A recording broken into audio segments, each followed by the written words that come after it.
So Turkish media is in panic right now. ठीक है, उन पे इंडिया का डिबफ लग चुका है। So why they are in panic, so आज ये समझते हैं। सो कुछ ऐसे न्यूज होते हैं जो लाइक नॉर्मली बाहर आती नहीं है, लेकिन मेरा काम है उसको खोद के निकालना। So what is going on. So ये एक न्यूज आउटलेट है, ग्रीक सिटी टाइम्स, और इस पे रिसेंटली ये पोस्ट हुआ है that Turkish media has reacted to unconfirmed news that India is unofficially offering its long range land attack cruise missile to Greece in aftermath of Turkish support for Pakistan during Operation Sindoor. So तुम में से जिसको भी नहीं पता, so there was news कि जब पाकिस्तान और इंडिया के बीच में लड़ाई हो रहा था ऑपरेशन सिंदूर, तब टर्की ने काफी ज्यादा लाइक भारी मात्रा में पाकिस्तान को ड्रोन प्रोवाइड किया था, जिससे उन्होंने बॉर्डर में काफी ज्यादा नुकसान पहुंचाया हमारे सिविलियंस को एंड हमारी मिलिट्री को।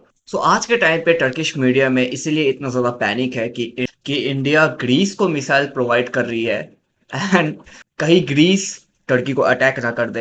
एंड इसमें हमारा भारत का क्या रोल है और क्या ये सच में हो रहा है, तो आज हम लोग ये जानने की कोशिश करेंगे। So there is a saying कि तुम जैसा करोगे वैसा भरोगे। तो फर्स्ट ऑफ ऑल, ये जो ग्रीक से आया है ये जो news, this is not confirmed yet, but Turkish media reacts to Greece's possible accusation of long range LACM, जो कि हमारा भारत का लॉन्ग रेंज मिसाइल है जो कि इंडिया ग्रीस को बेचने वाला है।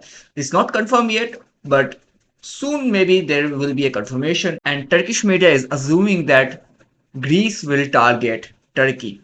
So there is no confirmation yet कि अभी ये मिसाइल अभी ग्रीस को मिलने वाली है। But so now let me show you कि तुम्हें ऐसे टाइप के आर्टिकल्स क्यों नहीं मिलते हैं।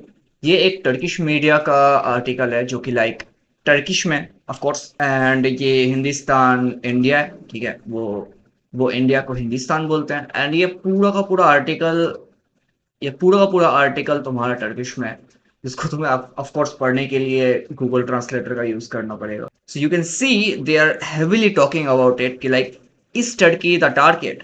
India is bringing cruise missile with a range of 1,000 kilometer to Asian। And इसके बाद तुम साफ साफ देख सकते हो कि वो लोग क्या लिखते हैं। India which is disturb by the Turkey Pakistan friendship continues to stir up tension in the Aegean Sea।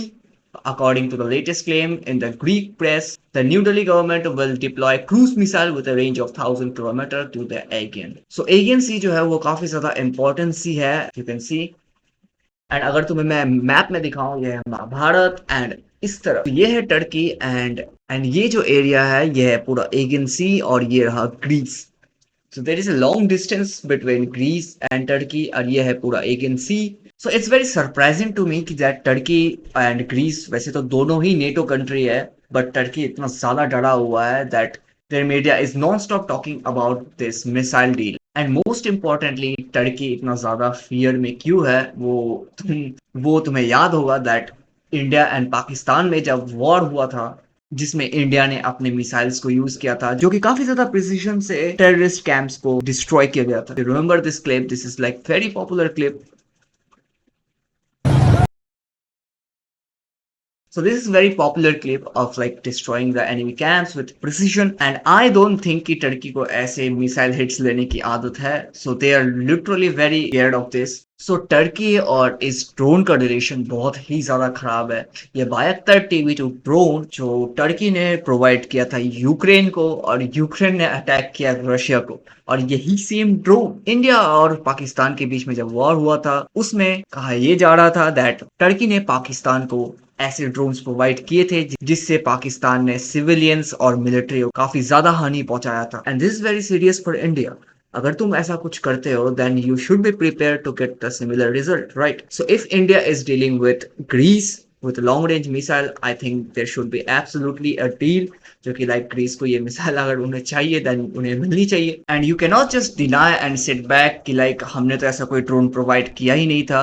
अगर तुमने ऐसा कुछ किया है, you should be ready for the result, and I don't think कि टर्की रेडी है ऐसे टाइप के हिट्स झेलने के लिए, तो they are really panicking right now. तो उन्हें जैसे ही भनक पड़ता है वो इमीडिएटली ऐसे न्यूज, ऐसे आर्टिकल्स छापना शुरू कर देते हैं इंडिया के बारे में। And to be honest, I am not surprise. उन्होंने काफी ज्यादा गलत काम किया है ऐसे मिसाइल्स को पाकिस्तान को प्रोवाइड करके। Since we all know Pakistan का एक ही इंटेंट है कि नॉर्मल सिविलियंस को नुकसान पहुंचाना। वो टारगेट नहीं करते हैं मिलिट्री को, वो टारगेट करते हैं नॉर्मल सिविलियंस को, जिससे इंडिया में सबसे ज्यादा प्रेशर पड़े, इंडियन गवर्नमेंट को सबसे ज्यादा प्रेशर पड़े एंड आम जनता और भी ज्यादा भड़क जाए। And this is very alarming. तो ऐसा नहीं कि कुछ ही आर्टिकल्स है, there are lot of articles. जैसे ये एक थ्रेड पोस्ट है, ये एक आर्टिकल है, ये एक आर्टिकल है, ये एक आर्टिकल है और ये एक आर्टिकल है। India's possible missile sale to Greece sparks tension in Pakistan's ally Turkey. Turkish media claims it will be used to target Ankara.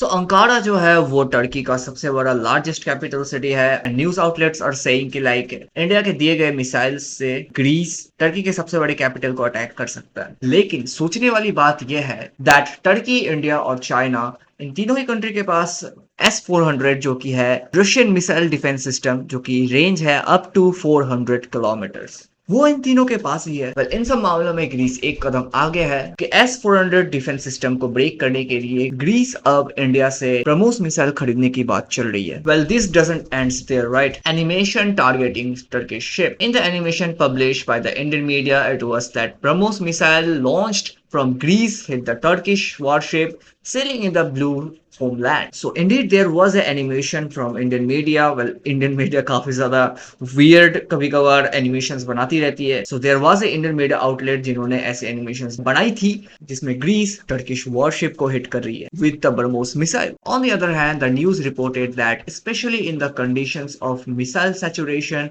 caused by the mass firing of the Greek BrahMos coastal defense units deployed on the eastern Aegean island. So जो Greece है वो Turkey पे एकदम भरोसा नहीं करता। So Greece deploying ships everywhere in the Aegean sea, क्योंकि Greece बिल्कुल भी ट्रस्ट नहीं करता टर्की पे। And Turkey also deploying the defence system, क्योंकि दोनों ही एक दूसरे पे ट्रस्ट नहीं करते हैं। सो ऑपरेशन सिंदूर के टाइम पे जब टर्की पाकिस्तान को ड्रोन्स प्रोवाइड कर सकता है, then I don't think Turkey के पास कोई भी जस्टिफिकेशन है कि इंडिया ऑफर कर रहा है long range cruise missile to Greece. It was devastating जब पाकिस्तान ने हमारे सिविलियंस पे अटैक किया था एंड हमारे मिलिट्री को बहुत ही ज्यादा नुकसान पहुंचाने का कोशिश किया था। एंड पाकिस्तान का main target of course civilians ही थे। So we all know that Turkey and China काफी ज्यादा सपोर्ट करते हैं पाकिस्तान को। एंड टर्की ने तो ड्रोन्स भी प्रोवाइड किए थे, right? So we need to remember that कि अगर तुम हमारी चीजों में दखलंदाज करोगे देन तुम्हें उसका भुगतान जरूर करना पड़ेगा। And I don't think there is any justification कि लाइक ग्रीस को ये मिसाइल क्यों ना मिले।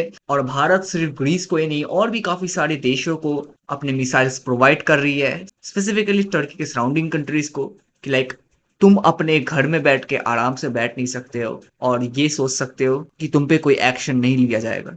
सो you are very wrong. Well, एक तरफ हम टर्की के साथ डील कर रहे हैं of course, but what about China, right? I think China is much more bigger and complicated topic right now. And China पे actions लेना, it's not gonna be that easy, right? It's a big country and काफी सारी चीजें तुम्हें काफी ज्यादा सोच समझ के करनी पड़ती है। बट इस टॉपिक के बारे में हम किसी और दिन बात कर सकते हैं। But Turkey is in big trouble and their media is non stop talking about this bad boy. So let me know what you think about this situation. क्या ग्रीस को ये मिसाइल मिलनी चाहिए और क्या टर्की के साथ सही हो रहा है या नहीं?